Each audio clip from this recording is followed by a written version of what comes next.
আসসালামু আলাইকুম। Hi everyone, welcome to my channel.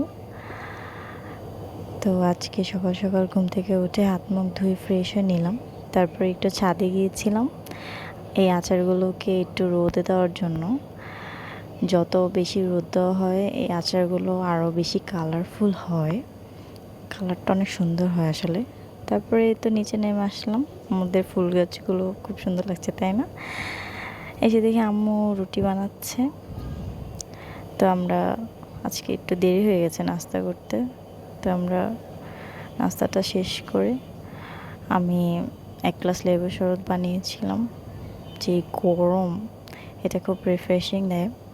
তারপরে মাঝখানে কোনো ক্লিপ নিয়ে একেবারে আম্মু রান্নার সময় গিয়ে দেখি আম্মু লাউ দিয়ে আলু দিয়ে মুরগির মাংসের এই রেসিপিটা করছিল, আর সাথে করছিল রুই মাছের ডিমের ভুনা।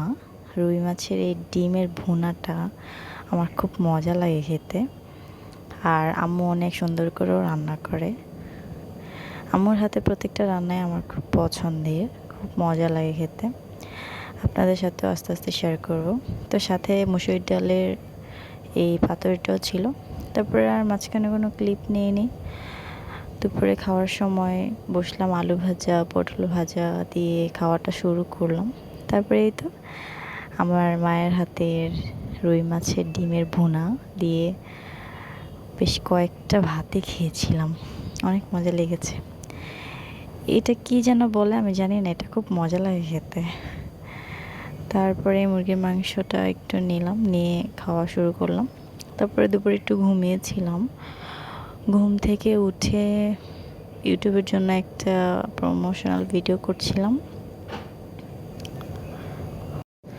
আসলে আমার এই চ্যানেলটা তো একদম নতুন, তাই আমি একটা শর্ট ভিডিও আপলোড করতে চাচ্ছিলাম, বাট সামহাও কোনো একটা কারণে ভিডিওটা আপলোড হচ্ছিল না, তাই এই ভিডিওটার সাথে যোগ করে দিলাম। তো আপনারা আমার চ্যানেলটাকে সাবস্ক্রাইব করবেন, আমার চ্যানেলটাকে সাপোর্ট করবেন, আমার চ্যানেলের পাশেই থাকবেন। আমি আমার ডেইলি ব্লগগুলো শেয়ার করব। নতুন নতুন ভিডিও পাওয়ার জন্য আমার চ্যানেলের যে বেল আইকনটা আছে ওটাকে প্রেস করে রাখবেন। তো আমি খুব সাধারণ একজন মেয়ে, আমার সম্পর্কে কিছু জানতে চাইলে আপনারা কমেন্ট করতে পারেন, আমি আপনাদের কমেন্টের রিপ্লাই দিব। আর আমি চেষ্টা করব আমার ভিডিওগুলো খুব সুন্দর করে ইউটিউবে রিপ্রেজেন্ট করার জন্য। আশা করি আপনাদের ভালো লাগবে এবং আপনারাও আমার সাথে এনজয় করবেন। তো তারপর আমরা একটু বিকালে ঘোরাঘুরি করতে গিয়েছিলাম। তো বাইরে থেকে বিরিয়ানি নিয়ে আসা ছিল, বিরিয়ানিটা খেয়ে জার কেকটা একটু ট্রাই করেছিলাম। তো জার কেকটা একটু ট্রাই করলাম। তারপরে এই ফ্রেশ ফার্মের এই চকলেট মিল্কশেকটা খেয়ে। তো আজকের মতো এতটুকুই, সবাই ভালো থাকবেন, আল্লাহ হাফেজ।